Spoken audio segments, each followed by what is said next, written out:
नमो नमः सद्गुरुभ्यः सद्गुरुभ्यो नमो नमः। नमो नमः सद्गुरुभ्यः सद्गुरुभ्यो नमो नमः। ज्ञानवैराग्यसम्पूर्णान् हरिभक्तिपरायणान् पूर्वाचार्यानहं वन्दे सम्प्रदायप्रवर्तकान्। भगवत्पादमाचार्यं श्रीमद्रामानुजं मुनिं श्रीमदानन्दतीर्थं च रामानन्दयतिं हितं श्रीवल्लभं च निम्बार्कं कृष्णचैतन्यमेव च ज्ञानेश्वरं तथान्यान् च पूर्वाचार्यान् स्मराम्यहम्। आचार्येष्वपि सर्वेषु तारतम्यं विना कलौ शुद्धं भागवतं धर्मं जग्राह प्रेमिको गुरु। कलिकालान्धकारेण व्याप्तं भुवनमण्डलं विलोक्य कृपयाचार्यचक्रे वैष्णवसंहितां हरे रामेति कृष्णेति नाम संकीर्तनं सदा लोकक्षेमाय कुर्वन्तं प्रेमिकं सद्गुरुं भजे। श्री अन्ना द्वारा विरचित श्री वैष्णव संहिता के अष्टम भाग का 10वां अध्याय। श्री सद्गुरुवाच केचित् आर्ति विनाशाय च अर्थलाभाय केचन केचित् जिज्ञासवो लोके भजन्ति हरिमीश्वरम्। जैसे भगवान गीता में कहते हैं, आरती अर्थार्थी जिज्ञासु मेरी भजन करते हैं तो अपने दुख के निवृत्ति के लिए या अपने पैसे के प्राप्ति के लिए, धन के प्राप्ति के लिए या ज्ञान की प्राप्ति के लिए भगवान हरि को लोग भजते हैं। ज्ञानिनस्तु महात्मानः परां भक्तिम् अहेतुकीं कुर्वन्ति प्रेम भावेन वासुदेवात्मका ही ते। परंतु ज्ञानी कैसा भजन करता है? परां भक्ति, श्रेष्ठ भक्ति करता है। श्रेष्ठ भक्ति कैसी भक्ति है? वो अहेतुकी भक्ति, बिना किसी अपेक्षा के भक्ति, प्रेम के लिए भक्ति। ऐसे प्रेम भाव से जो वासुदेव की भक्ति करते हैं वे तो वासुदेवमय हो जाते हैं। एकांत भक्ति भावेन सर्वत्र समदर्शनाः वासुदेवः सर्वमिति महात्मानः सुदुर्लभः दुर्लभाः। सर्वम विष्णुमयम जगत, ऐसे सर्वत्र भगवान को देखने वाले ऐसे एकांत भक्तिनिष्ठ जो भक्त श्रेष्ठ है वे अत्यंत दुर्लभ है। भगवान स्वयं गीता में कहते हैं, दुर्लभ किसके लिए? हमारे लिए दुर्लभ नहीं है, भगवान स्वयं के लिए दुर्लभ है वे। ऐसा भगवान गीता में कहते हैं। प्रेम्णा प्रेमैव संप्राप्यम प्रेम्णः तुल्यम न विद्यते। यहाँ पर श्री अन्ना कहते हैं, प्रेम से प्रेम को ही प्राप्त करना है, क्योंकि प्रेम की तुलना किसी से नहीं कर सकते। प्रेम्णस्तु विक्रयम कर्तुम न इच्छन्ति प्रेम तत्पराः। प्रेम की महिमा को जानने वाले, प्रेम भक्ति में मग्न हुए संत प्रेम भक्ति को बेचते नहीं। अर्थ के लिए या दुख निवृत्ति के लिए, ज्ञान प्राप्ति के लिए भी प्रेम को बेचते नहीं। प्रेम को प्रेम के लिए ही करते हैं। प्रेम भक्त्यैव संप्राप्यम प्रेम रूपम श्रियम पच्चेय पतिम संप्राप्य प्रेमिका लोके कुर्वन्ति प्रेम जीवनम। प्रेम भक्ति से प्रेम स्वरूप हरि को पा लेते हैं और प्रेम जीवन जीते हैं। प्रेम जीवन यानी भगवान में प्रेममयी जीवन व्यतीत करते हैं।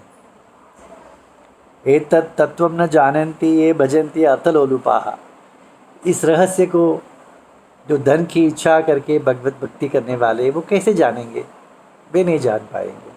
नैव भृत्या भगवतो वणिजस्ते न संशयः। यहाँ पर श्री अन्ना कहते हैं कि ऐसे भक्ति के बदले में कुछ पाने की इच्छा जो रखते हैं वे भक्त नहीं है, वे वणिक है, बनिया है, ऐसा कहते हैं। यही बात को प्रहलाद जी भी कहते हैं भागवत में। प्रहलाद जी से भगवान ने पूछा कुछ वर मांगो, तब प्रहलाद जी कहते हैं, अरे जो वणिक है, बनिया है, वही भक्ति के प्रति कुछ और मांगेगा। तो ऐसे भक्ति के बदले में कुछ मांगने वाले वणिक होते हैं। तो ऐसा कहते हैं कि मुझे कुछ मांगने की इच्छा न हो, ऐसा वर दीजिए, ऐसा प्रहलाद जी मांगते हैं, ऐसा कहते हैं। तो यहाँ पर श्री अण्णा भी यही कहते हैं कि इसमें कोई संदेह नहीं है कि भक्ति को किसी अन्य चीज़ के लिए बेचना बनिया का काम है, वे भक्त नहीं है। जीजाबाई तु सा नित्यम दारिद्र्येणैव पीड़िता, शुक्रवार व्रतम चक्रे धनलाभाय साधन। तुकाराम की पत्नी जीजाबाई दरिद्रता में ही तो बीती उसके जीवन, तो कुछ धन पाने के लिए उन्होंने शुक्रवार, महालक्ष्मी का दिन है ना, तो शुक्रवार का व्रत किया। सुप्रसन्ना भगवती रुक्मिणी केशव प्रिया, जीजाबाई ददौ वैष्मी भूषणानि धनानि च।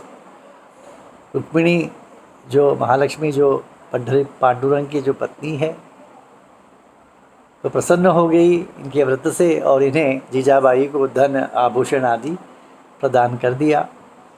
भूषण भूषिता सापि सुंदरी सुस्मिता नना, तुकाराम से धीरे समीप च जगामहा। आभूषणों से अलंकृत होकर वह जीजाबाई अपने पति के सामने आकर खड़ी हो गई। ताम दृष्ट्वा भूषितां पत्नीं विविधैः भूषणैरपि उपेक्षमाणः सहसा महात्मा काननं गतः। तुकाराम ने जब उनको देखा, अपनी पत्नी को इस प्रकार आभूषणों से अलंकृत है, तो तुरंत उन्होंने घर छोड़ दिया और वन को चले गए।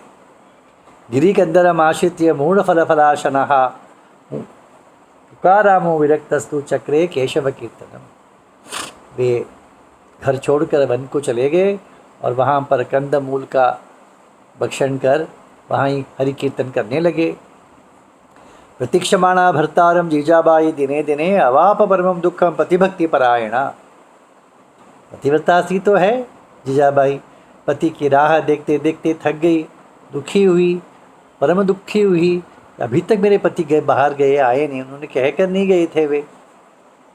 नूनम पतिव्रता लोके पति प्रीत्यर्थमेव ही एवं इच्छन्ति अलंकर्तुम आत्मानं भूषणादिभिः। जगत पतिव्रता स्त्री अपने पति के इच्छा के लिए तो स्वयं को अलंकार करती है, स्वयं के अलंकार करती है ना। नून जीजाबाई तथा नित्यम स्वकांत विरहाकुला विचिन्वन्ति पतिम साध्वी ददर्श विपिने पितम। क्योंकि जिस पति के लिए उसने अलंकार किया था वह पति ही घर छोड़ के चले गए, कहीं गए पता नहीं है, तो बहुत ही दुखी हुई और बहुत विरह से व्याकुल होकर वे उन्हें ढूंढने निकली और वन में उन्हें तुकाराम जी को उन्होंने पा लिया, देख लिया। ताम दृष्ट्वा भूषितां पत्नीं विरक्तो वैष्णवोत्तमः अति संभ्रम संयुक्तः निर्जगाम गुहांतरात्। अपने पत्नी को इस प्रकार अलंकृत देखकर जब वो गुफे में प्रवेश किया उसने पत्नी ने, तो तुरंत गुफे से बाहर निकलने लगे तुकाराम महाराज जी। तावत् तस्य पदाम्बोजं जग्राह त्वरया सती प्रार्थयामास भर्तारं गृहम् आगन्तुम् आदरात्। तब जीजाबाई ने तुकाराम जी के चरणों को पकड़ लिए और विनती करने लगे कि आप कृपया अपने घर को पधारिए, ऐसे प्रार्थना करने लगी चरण पकड़कर। जीजाबाई उवाच स्वामीस्तव पदाम्बोजम् आशितां मां पतिव्रतां विसृज्य वनमागत्य किं करोषि कृपानिधे। मैं तो आपकी पतिव्रता स्त्री हूँ, मुझे छोड़कर, आपके चरणों के आश्रित हूँ मैं, मुझे छोड़कर आप वन में क्यों आ गए। अपराधान क्षमस्व इमान मयैव रचितान बहून अदेव कृपया भर्तः गृहम् आगच्छ चात्मनः। मेरे अपराधों को क्षमा कीजिए और शीघ्र ही घर आ जाइए। तव पादाम्बुज द्वंद्व विन्यासेन विना गृहं न शोभते तत्र वासम नेच्छामि नात्मनः। आपके चरण कमल जिस घर में नहीं है उस घर में रहने के लिए मैं भी इच्छुक नहीं हूँ, मैं भी आपके साथ यहीं रहूँगी। श्री तुकाराम उवाच अबले मूढ़बुद्ध्या त्वं जगता मातरं श्रियम् अर्थलाभाय भजसे ज्ञान वैराग्य वर्जिता। तुकाराम जी ने कहा, ए मूर्ख, तुम तो जगत माता महालक्ष्मी की प्रार्थना किसके लिए किया? अर्थलाभ के लिए, धन के लिए? तू तो ज्ञान और वैराग्य तुम्हें तनिक भी नहीं है, तुम धन लाभ के लिए महालक्ष्मी से प्रार्थना की तूने। अहम तू अनन्य भक्तोस्मि विठ्ठलस्य पदाब्जयोः। मैं तो विठ्ठल के श्री चरणों का अनन्य भक्त हो। तस्मात् विषयीणाम संगे विमुखो हम स्वभावतः। इसलिए स्वाभाविक रूप से ये जो विषयी लोग होते हैं या लौकिक लोग होते हैं तो उनसे मैं दूर ही रहता हूँ, मेरे स्वभाव ही ऐसा है। तो तुम भी ऐसी हो, इसलिए मैं तुम्हें छोड़कर यहाँ आ गया। महद्धनम त्वया प्राप्तम रुक्मिण्यास्तु प्रसादतः तस्मात् अद्य गृहं गत्वा सुखम वस मया विना। तुमने रुक्मिणी माता से धन प्राप्त कर लिया है, अब घर जाओ, सुख से रहो। मुझे आने की, वहाँ रहने की क्या आवश्यकता है? मेरे बिना आप धन को पाकर वहाँ पर सुख चैन से रहो। जिजाबाई उवाच नाहमिच्छामि सौख्यं वा भूषणानि धनानि च तव प्रीत्यर्थमेव अहम इच्छामि भुवि जीवित। जिजाबाई ने कहा, पतिव्रता तो स्थिति थी कि मुझे सुख शांति या भूषण आभूषण की कोई इच्छा नहीं है, मुझे आपकी प्रीति ही मुझे आवश्यक है। तो आपकी प्रीत्यर्थ ही मैं यहाँ पर जीना चाहती हूँ। त्वन् महात्म्यम अजानन्ति केवलम धनकांक्षया आराधिता रुक्मिणी च भूषणानि ददौ मम। आपके महिमा को न जानकर मैंने रुक्मिणी माता की आराधना की और उनसे धन को पा लिया। त्वाम विना भवने वासम नाहम इच्छामि सुव्रत अहम अत्रैव वत्स्यामि श्रीणाम भर्ता ही दैवतम। आपके बिना मैं घर नहीं जाना चाहती हूँ, मैं आपके संग यहाँ ही निवास करना चाहती हूँ, क्योंकि मेरे लिए पतिव्रता स्त्री के लिए पति ही तो देव है। श्री तुकाराम उवाच एवं चेत् प्रिय भार्ये त्वं शीघ्रं गत्वा निजं गृहं भूषणानि धनानि एवं दीनेभ्यो दत्तातुमर्हसि वल्कलं परिधाय एव जपमाला विभूषिता अत्रागत्य विरक्ता त्वं कैंकर्यं कुरु माभिनी। कहा, महाराज का यदि ऐसी इच्छा है तुम्हारी तो आप घर जाओ, घर जाके अपने धन और आभूषणों को गरीबों में बांट दो और वल्कल धारण कर कर जब तुलसी दीपमाला धारण कर यहाँ आओ और विरक्ता बनकर यहाँ सेवा करो। सद्गुरुवाच इत्युक्त्वा हरिदासेन विरक्तेन महात्मना साध्वी प्रमुदिता जीजा तथा चक्रे दृढ़व्रता। देखिए अपने पति के आज्ञा का पालन उन्होंने कैसा किया। तुरंत वो घर गई, विरक्ताम अलकलधराम जपमाला विभूषिताम बद्धांजलिपुटाम पत्नीम प्रणयात परिशस्वजे। और सभी को सबको दान कर दिया और बलकल धारण कर जपमाला धारण कर गुफा में लौट आई और उसे देखकर आनंदित हुए तुकाराम महाराज जी। उन्हें उसे आलिंगन किया। तया साधम तुकारामो विठ्ठलम कीर्तयन् सदा गुहायां पर्वतस्यैवं उवास विजितेन्द्रियः। अपने पत्नी के साथ हरि कीर्तन करते हुए उस गुफे में भी वे रहने लगे। श्री प्रेमकेंद्र सद्गुरु महाराज की जय।